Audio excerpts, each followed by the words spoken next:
know each other before they got here, hadn't practiced the music, hadn't seen the music before they got here, and hadn't, most of them, met our clinicians. So they have worked very hard over the last 2 days, and you're going to be amazed at what they've been able to do. I have some students, of Winthrop students, to introduce to you that without them, we could not pull off this large event. If you're a Winthrop student and you have worked at this clinic from Thursday through today, or are planning to work, would you please stand up so we can recognize your hard work?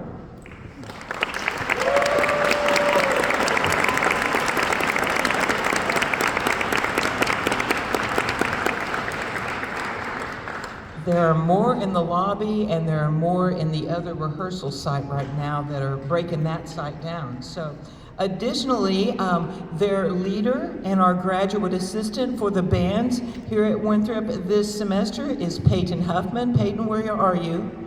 He's here. There he is over there. Thank you, Peyton.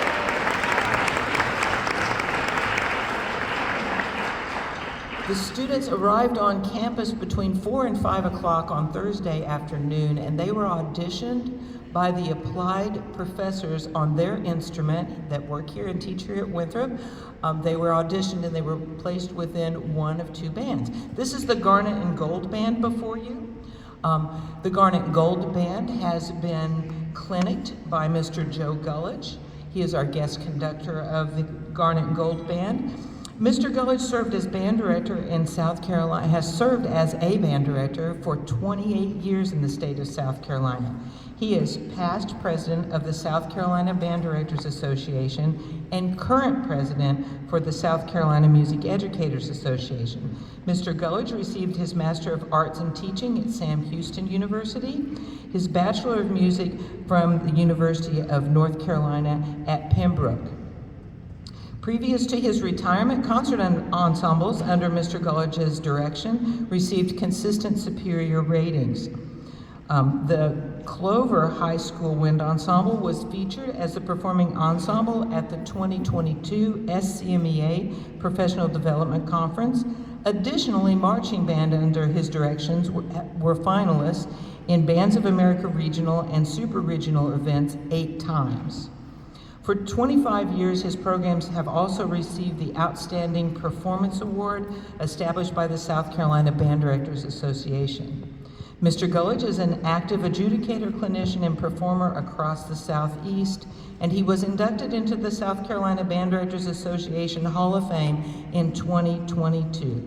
Please welcome the 43rd Annual Invitational Band Clinic Garnet and Gold Band and their conductor, Mr. Joe Gullidge.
While we're getting set up for our next selection, if you didn't know, and you've been living under a rock, that was the Captain America theme.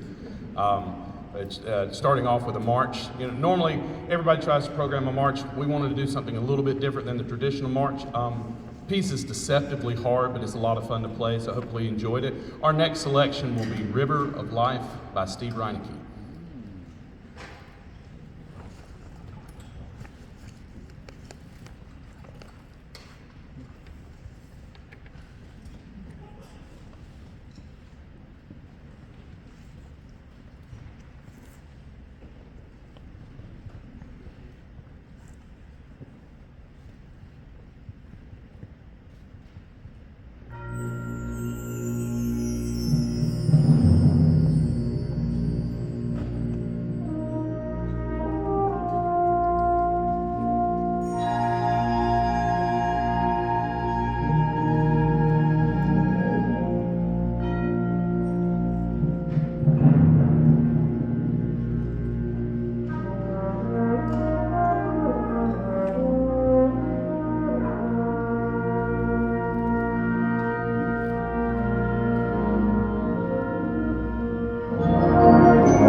Thank you very much. That was on a hymn song of Philip Bliss, and for those of you that are my age, that's also known "It Is Well With My Soul." It's interesting. This was a very prominent piece about 20 plus years ago that doesn't get played a lot anymore. And as I was thinking about some things for this clinic, this one came back up. I'm like, oh yeah, it's time to bring that back out, because the audience, it's a lot of times programming, it is for the students, but it's also for the audience. We've all sat through concerts that you're like, okay, I guess that was good, and you don't know it or anything. So I believe it's important to try to get a few things in here or there that you're going to recognize and go, oh, okay, that. And obviously, church hymns in the South, that's what we're about. So thank you so much. And as I'm saying, thank you for sharing your students. Obviously, and first I guess I should say to the band directors that nominated them to be here, thank you. They have been a joy to work with this week. Being retired now, I don't get on the podium on a daily basis. It's been a workout. I didn't have a voice this morning, and I was just laughing. It was sounding like, but it was great to get back and make music again with young people. It reminded me of the things that I missed, from teaching on a regular and daily basis. And these people, when you get to this and you're giving up extra time to come and make more music, it's meaningful. That doesn't happen without parental support. You guys at some point in time said, okay, we're going to do this thing band, and you went out and helped spend a lot of money on an instrument that you're like, they're never going to stay with it. Why are we spending all this money for that? And then they go ahead and they start doing it. And then, depending on where they're at, they came back and they wanted a better one. And you're like, oh my God. But it makes a difference. These young people are learning things that you can't get in the classroom in other ways. I'm a firm believer in music education as a doorway to so many other things. And if you're in a band program, one of those things that is, until you're in it, you don't really realize is discipline. Discipline. I was telling them a story today, and everybody thinks it's their band director that came up with the phrase, to be early is to be on time, and to be on time is to be late. Those are words to live by, and 30 years later, I have former students coming up to me. It's like, I didn't get it when I was in high school, but you're right. It's my time, and people are abusing my time. I'm like, I tried to tell you. So thank you for letting your students be involved in part of this activity. It gives them so much more than you can ever know, and it obviously is memories and experiences. Doing this, meeting people. The first thing we did is meet the person next to you. Because when I had kids, I would always come in and say, well, how was the clinic? Oh, it's great, we played blah, blah, blah. Well, who did you sit beside? I don't know. What school were they from? Somewhere in North Carolina. Kids today are used to just doing it here, so you got to make them talk sometimes. So hopefully they've had a great time. I certainly have had a great time with them. Our final selection today is a challenging one. It's by Brant Carrick called Bayou Breakdown, and it's a tempo fun fest. So we go, and everybody, there's a repetitive rhythm that you'll hear, and everybody gets to play it, even the tubas and bassoons. So listen for it. It's a fun, upbeat piece, and we'll close our concert with this. I'd like to thank Dr. Crochet and Dr. Hetty for having me today. I'd also like to thank Rick Fisher for all his help with percussion these last couple of days. If you don't think about it this way, the percussionists back there, and this is anything they do, but especially a clinic, every one of them on each piece is their own soloist. And you don't think about it that way because they're just back there playing it, but if it's just one snare drummer, that's a solo, the entire piece of music. That's pressure, that's a lot. There's a lot that's going on with it, and these guys have done a great job in a very short amount of time doing some pretty difficult music. So if you've got a percussion, give them a pat on the back and go buy them some ice cream after this. This is Bayou Breakdown. Thank you so much.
Thank you.